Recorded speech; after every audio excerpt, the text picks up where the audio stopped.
Welcome to the Jill on Money Show. It is Monday, June 6th, which means it is the anniversary of the D-Day invasion on the beaches of Normandy. And Mark, I'm so very much anticipating my first visit to Normandy. So thanks for your help on that.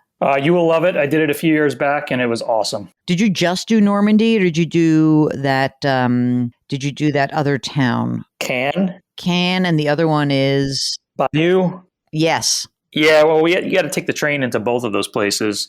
At least we did for our tour. So we went to both those towns, but mostly we did all the stuff around Normandy. Yeah, that's what we're gonna do. And I'm very much looking forward to it. You know, my father-in-law was a World War II veteran. I feel like that's going to have a little special moment for my girl. My mother's father, who I never met, he passed away before I was born, but he was a big shot in the Army, and he was at the Battle of the Bulge. Wow! So this must be part of your DNA attraction to the military. Yeah, and two of my mother's brothers went to West Point. Oh, interesting. I didn't know this about you. By the way, when I re-listened to the episode with McRaven, I just love that guy so much, Mark. Oh, it's one of my favorites. I mean, it made me so proud to be able to re-air that because I love that interview and I loved him. Anyway, it is D-Day, so if you know any World War II veterans, maybe acknowledge that. That's a good thing to do. We are here to take the mystery out of your financial life, not just be a travel log, but we do love to travel. So we're getting back into it. Mark and I are back getting our travel conversations going. Share with us where you might be going this summer. We'd love to hear from you. Go to JillOnMoney.com, click the contact us button. Let us know if you'd be willing to come on the air. That is what Marianne did. Marianne is on the line from Southern California. Mark, we've had a lot of people from California lately. We must do well on the West Coast. So hi, Marianne. How are you? What can we do for you today? Hi, Jill and Mark. Thanks for having me. I am retiring in 30 days. Uh-oh, the clock has started. Yes, it has. Not that she's counting. No, she's not counting at all. What do you do, Marianne? I'm a registered nurse. Oh, how long have you been doing that? Healthcare for probably 50 years, nursing for over 30. Wow. So you went through the whole COVID era and you survived. And I survived. Yes, I did. Was it awful? You can tell us. It was pretty tough, yes. Do you feel like it was the toughest thing you've ever gone through professionally? Oh my gosh, yes. Without by question. far. Yeah. Without question. Because people say to me that this was essentially, I mean, I know some people in New York who are in healthcare and they said this is what they imagined it was like to be, a military hospital worker, that like it was just unrelenting. Oy vey. So let's get you out of the game after 30 years doing this. So tell us about yourself, Marianne. I live in San Diego, and all I've been doing is nursing all my life. I recently purchased a house a year ago, which I had to renovate. It was kind of a dump. Okay. How much did you pay for it? $315. What'd you put into it to renovate it? Almost $100. Do you think it's worth more than that even now? Oh, easily. Almost doubled. What? How much do you think it's worth now? Close to $600. Oh my God. What kind of mortgage do you have on it? 3.5, and I have $250 on it. Oh, that's great. And you love this place. I love it, yes. Oh, that's so good. So you're going to stick around. I am. All right, good. As a nurse, how much do you earn right now? I earn just a little over 100. And when you look at your needs for retirement, do you have an idea of how much you need to support yourself in retirement? Without penny pinching, $6,000 a month. I don't want you to penny pinch. You work your ass off, for God's sakes, right? Come on. Okay, so $6,000 a month. How old are you? 67 and a half. Oh my gosh. Okay, so are you entitled to a pension? Yes. Oh, baby. Tell me about the pension. What are we going to do with that? Well, it's going to be small. If I just take the single life annuity off of it, it's just a little over $1,000 a month. Okay. But you have a bunch of options? Oh, yes. Oh, God. All right. What about Social Security? What will that be? $31 a month, $3,100 a month.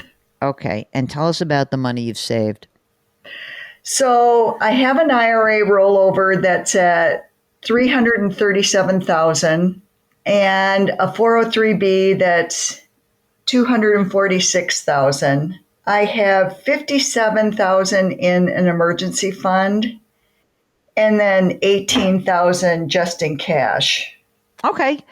So the thing about the single life annuity, as you probably know, is that if you died the next day, then it just goes away, right? And the period certain options, they're okay, but since there's no one that we're really worried about in the future, I don't know. Like I'm inclined to extract the most out of this and not worry about the downside risk if they were to drop dead the next day. Oh, what's the lump sum that we would look at? The lump sum would be a little over 26,000. I'd rather have the annuity. So, okay. So the single life, just your life, is about $1,000. Other options, do they go up dramatically? What are the options here? No, they don't go up dramatically. The 15-year certain is 1198, and the 10-year is 1,666. So, am I understanding that right? That gets paid out over the 10 years, right? Yes. Right. Okay. So let's see. So let's just do this math right now. So right now, we know you're going to have about $4,100 out of your 6,000 a month that you need. And so the 2,000 a month or the 25 grand a year, we have to take out of these accounts. Any chance that you would do a little part-time action? Maybe in the fall, but I'll see what that brings. But the part-time action is not going into a hospital anymore.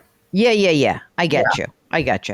Okay, here's the way I look at it. Right now, you have $4,100 a month pre-tax that will be coming in, pension and Social Security. So when you start pulling money out of your IRA rollover and or your 403b, that money is taxable. And ideally, we would like to keep the amount that's coming out of that account, like you said, like you were looking for an extra $2,000 a month. You're almost there.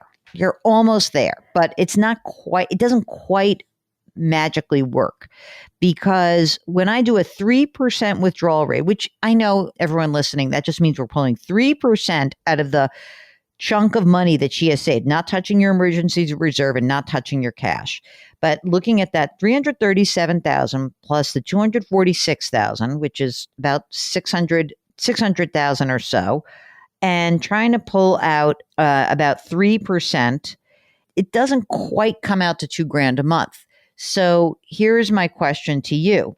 Could you live on a little bit less? Oh, sure. Because the thing is, I can make the numbers work, right? I can say to you, like, if I had $600,000 instead of, say, 24 grand, if you said to me, like, I can live on $5,000 a month more easily or 5,500 a month, the numbers look a lot better to me. Like that extra, I know that sounds like a small amount, but it means you're starting to pull a lot more money out of your taxable account. You're still in a decently high tax bracket. You live in a high tax state. So I either think that you need to think about doing a little part-time work, maybe not even a lot, like honestly, like $1,000 a month. That's all I really need you to do. Or just know either you're going to spend like $500 or $1,000 less a month, or go out and make $1,000 a month. How's that sound? Sounds good. I already took 6 months off and I went back for a year at part-time and I'm still over it. So yeah. All right. So maybe what about a dumb job? I think a dumb job is good too. A dumb job would be fine. I think just pouring wine in the evening at a tasting room. Yeah, I'm totally with you. My favorite one was the guy who was like a CEO and he drove the machine that shagged golf balls at a driving range. He goes, it was totally mindless. He goes, it is like numbing, but he said I needed to just do something.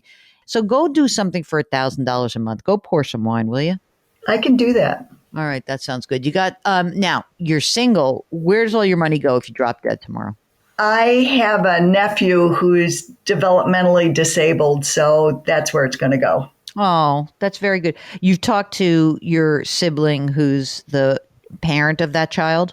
Absolutely. Because, there's very special rules about how they can inherit money and still Yes. qualify. Okay, good. All right, that's it. Thank you so much for joining us today, and we wish you the best of luck. And thank you for being a great nurse, because you deserve to retire and chill out a little bit, okay? Thanks, Jill. I appreciate your time. Mark, how about that? These healthcare workers, they're fried. They're just absolutely crispy critters. And so we've got to make sure that we can get them out and do so responsibly, right? Because you can't just say, I'm out, right? We got to work through the numbers. And maybe it's not even healthcare. Maybe you're in another profession. You need a new endeavor. You need a next endeavor. You need something different in this period of time. If you need our help, we would love to assist you. Just go to JillOnMoney.com, click the Contact Us button, and let us know if you would be willing to come on the air. While you're on the website, don't forget to sign up for the free weekly newsletter. It's free every single Friday. All right.